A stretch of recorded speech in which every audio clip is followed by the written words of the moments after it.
Hello बच्चों, चलिए प्रश्न को देखते हैं। प्रश्न है, एक हीमोफिलिक स्त्री एवं एक सामान्य पुरुष द्वारा उत्पन्न संतानों में हीमोफीलिया की वंशगति को चित्र द्वारा समझाइए।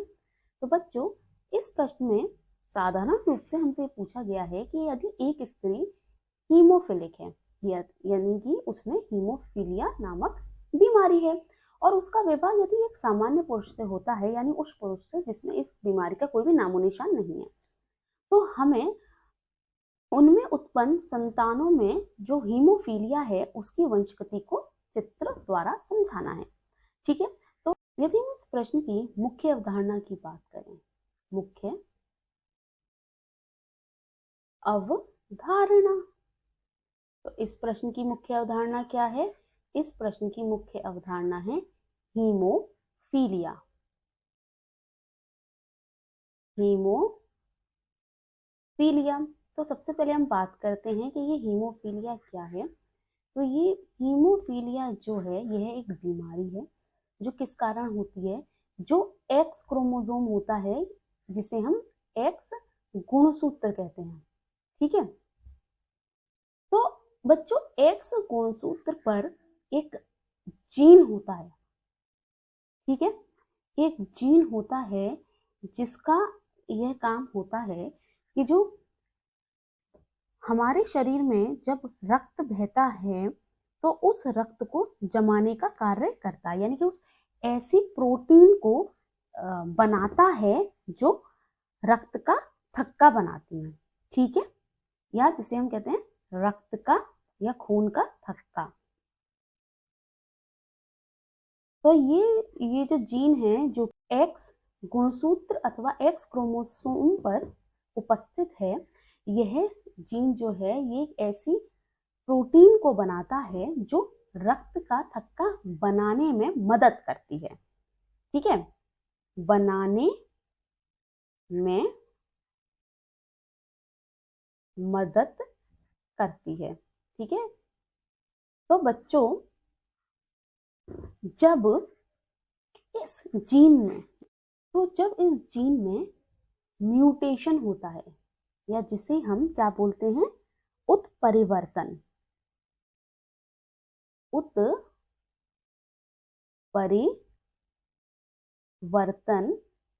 हो जाता है तो ये जीन जो होता है, ये वाली जो प्रोटीन है जो रक्त का थक्का बनाने में मदद करती है, उसे बनाने में असमर्थ होता है। ठीक है, क्या होता है? इस प्रोटीन को बनाने में असमर्थ है। तो इस परिस्थिति में क्या होता है कि जब किसी व्यक्ति के चोट लग जाती है या किसी कारणवश कोई भी हाथ कट जाता है तो रक्त का थक्का नहीं बनता है। ठीक है, रक्त का थक्का नहीं बनता है, और यदि रक्त का थक्का नहीं बनता है तो क्या होता है? खून बहता चला जाता है। ठीक है, यानी कि खून जो है वह बहता चला जाता है, और जिस कारण मृत्यु भी हो सकती है या हो जाती है। ठीक है, रक्त नहीं रुकता है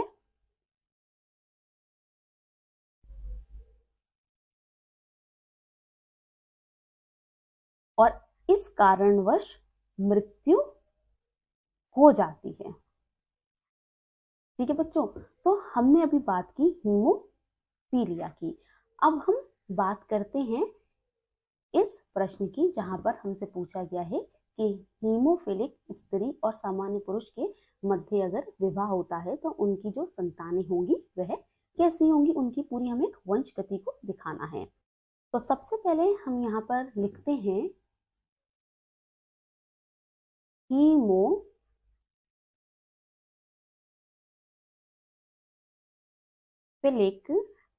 स्त्री। ठीक है, यहाँ लिखेंगे सामान्य पुरुष।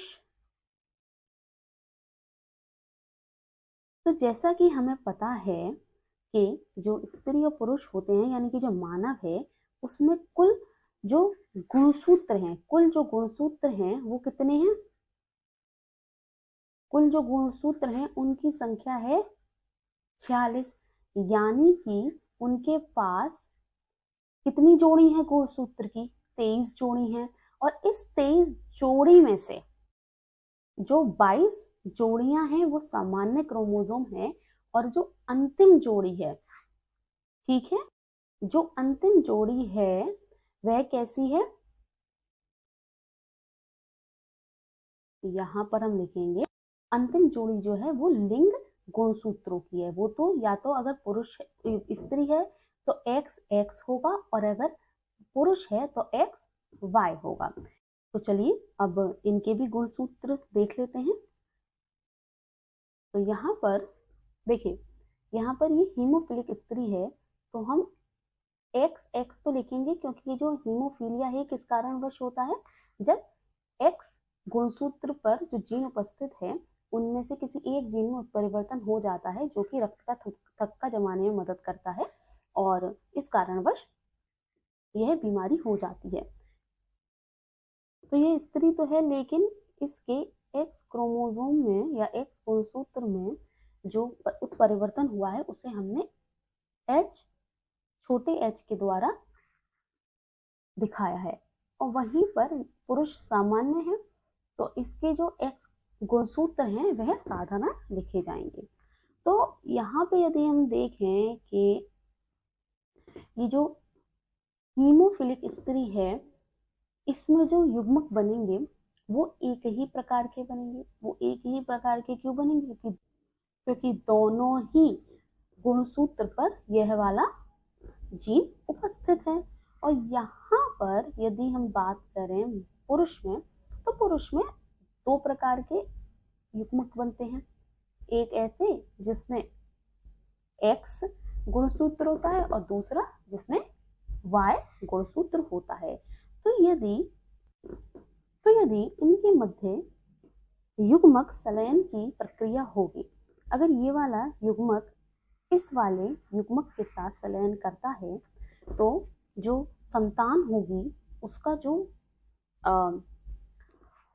उसके जो जीनोटाइप होगा वह कुछ इस प्रकार का होगा। एक्स जो कंटेन करेगा हीमोफीलिया वाला जीन, और साधारण और सामान्य एक्स, ठीक है। और यदि ये वाला युग्मन इसके साथ संलयन करेगा तो जो संतान उत्पन्न होगी उसका जीनोटाइप कुछ इस प्रकार होगा, ठीक है। क्योंकि यहाँ पर एक्स उपस्थित है तो यह वाली संतान पुत्री होगी, और क्योंकि यहाँ पर एक्स वाई उपस्थित है तो यह वाली संतान पुत्र होगी। अब बात करते हैं कि इन दोनों में से हीमोफीलिया किसको होंगे? तो जो पुत्रियां होंगी, क्योंकि उनके पास दो एक्स गुणसूत्र हैं और उनमें से केवल एक जो गुणसूत्र है उस पर यह वाला जीन उपस्थित है, और दूसरा जीन जो है, दूसरा क्रोमोसोम जो है वह सामान्य है। तो इसलिए पुत्रियां हीमोफिलिक नहीं होंगी, परंतु वह वाहक होंगी, ठीक है, वह वाहक होंगी। वहीं पर जो पुत्र होंगे वो हीमोफिलिक होंगे। अब वो हीमोफिलिक क्यों होंगे? क्योंकि पुरुष में या पुत्र में जो हीमो जो एक्स क्रोमोसोम है वह सिर्फ एक है, इसी कारणवश वह हीमोफिलिक होंगे, और पुत्रियां हीमोफीलिया की वाहक होंगी।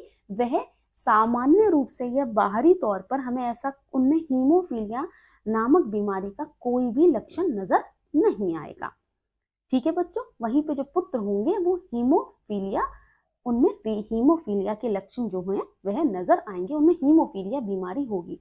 लेकिन पुत्रियां हीमोफीलिया बीमारी नहीं होगी, परंतु आगे वाली जो पीढ़ी है पुत्रियों से उनमें जाने की संभावना होगी।